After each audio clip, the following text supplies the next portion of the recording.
The Adventures of Lieutenant Ryan James from Guardian Angel Unit 6. Terran Search and Rescue Series. Chapter 2. Fears. Suffering head, body, and rib ache damage after being ambushed on Bruno 6, James cannot rely on either his sight or his sense of smell. He is unsure if the child is human or another species. His normally steady hands are trembling and fumbling during normal tasks, tingling with numb sensations in his fingertips and arms, possibly nerve damage to his spine. How bad it is he is not sure. Ryan's rattled, pain-fogged brain is focused on stopping any bleeding. Once clear of the debris, the injured medic sets up a triage area, working on the child who has passed out. After assisting the child, James treats his injuries, stopping his bleeding by sealing his wounds. With compromised hearing, he turns his head, registering faint groans nearby. With limited sight, he places a tracking device from his belt on his medkit and then checks his gauntlets still work. Ryan crawls toward the faint sounds, stifling his discomfort. Reaching the location is a body half buried in rubble. Unearthing the victim, Ryan then starts his long crawl back toward his triage area, dragging the limp body with him. The medic struggles to repeat this procedure until he has located his unit, other Terran warriors, and 6 taller individuals of unknown species in the immediate area. The suns are dropping, the heat is not as oppressive now, the choking smoke dissipates as the afternoon breeze picks up. He reached his pain tolerance and is close to passing out, closes his eyes for a moment to rest, then gathers his strength to continue.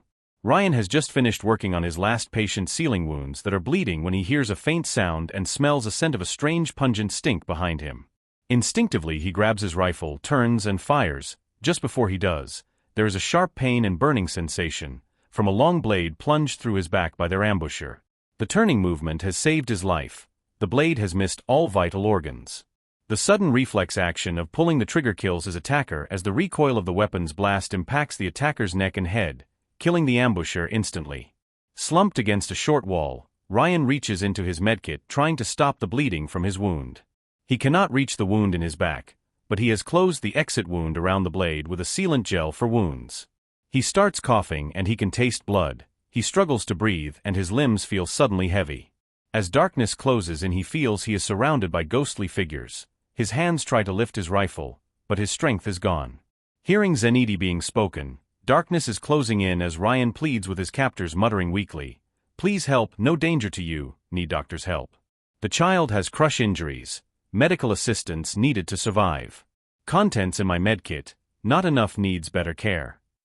The darkness fully takes Ryan as his body collapses, going limp.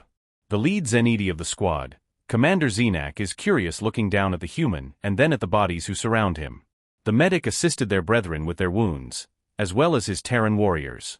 Yet when Zenak looks at the Halikan assassin lying dead nearby, and the only one conscious when they arrived was the human medic, he must have killed the assassin. This defies belief when coming from such a weak, fragile species. Killing any Halikan is extremely difficult, being highly trained individuals. Even a fully fit Zeniti warrior struggles to achieve this feat, and yet a near-dead human did so. Scanning the injured, the Zeniti commander recognizes the child's features and pales, moving quickly to his side, finding the child regaining consciousness, asking if he is all right. Although in extreme pain, the child points a hand in the direction of the human medic, speaking in their language, indicating to the commander that the human has saved them from their injuries, killing the assassin who was hunting them. The royal child bows his head in shame, reluctantly informing the commander that he and his royal guards are in the Terran's debt. This places the Zeniti warrior commander in an awkward position. They have orders from their superiors to kill all human combat warriors. However, by saving the royalist child's life, they cannot complete their mission. He will have to disobey a direct order from his military commander. He could order the other humans' termination, however. It is obvious from the unit badges on the armor they belong to the human medic's command. Zeniti Subcommander Halfar is standing over James and is startled when noticing the Halikan assassin's blade sticking out of the Terran's armor, gently moving the body, wincing when observing the blade handle sticking out from the back of the body. Halfar deactivates the weapon's plasma blade, leaving the weapon embedded into the human's body, reluctant to remove the blade without help. The damage on the Zeniti royal guards and the human forces armor is from Halikan weapons, so they surmise that the humans unwittingly thwarted an assassination attempt on a Zeniti royal while they were moving through the area on patrol. The assassin's armor bore the signs of human weapons fire burn marks before his death. To Zarek, that means the assassin, after ambushing the royals, encountered the humans. During the battle between opponents, the last man standing was the medic, who dispatched their enemy after the assassin closed in to finish the job.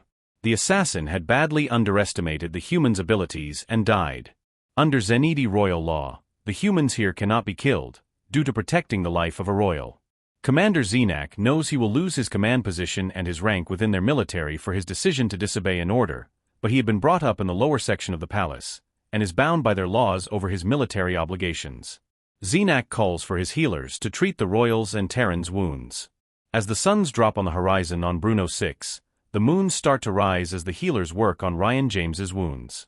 Sharp pain jolts Ryan awake. Groggily understanding someone is trying to remove the blade, he coughs spitting blood, informing them to heat the blade until it burns flesh before removing the weapon to stop the internal bleeding. Commander Zenak is the only Zeniti who knows Terran, so he informs the healers of what Ryan is saying. The healers have no clue on how to treat a human, so does as ordered. The pain from the heated blade causes Ryan to pass out, as the blade is withdrawn. Ulan uses the human sealant gel on the wounds. The Zeniti healer looks at Zenak shaking his head. He does not believe the human will survive looking at the damage he has sustained. Although the wounds on the medic's body had been treated and the bleeding stopped with synthetic skin swelling around the wounds indicates infection. Zenak reports to the palace that they have found the queen's missing cousin alive but injured. The commander also reports that the humans thwarted the assassination attempt on her cousin's life and his guards. The only reason the young prince is alive is because of the actions of the human medic. This information causes all sorts of political consequences and outrage within the Zeniti Empire that will have lasting consequences not only for the Zeniti, but also for Terran forces. The story continues with Chapter 3. Enjoy the content.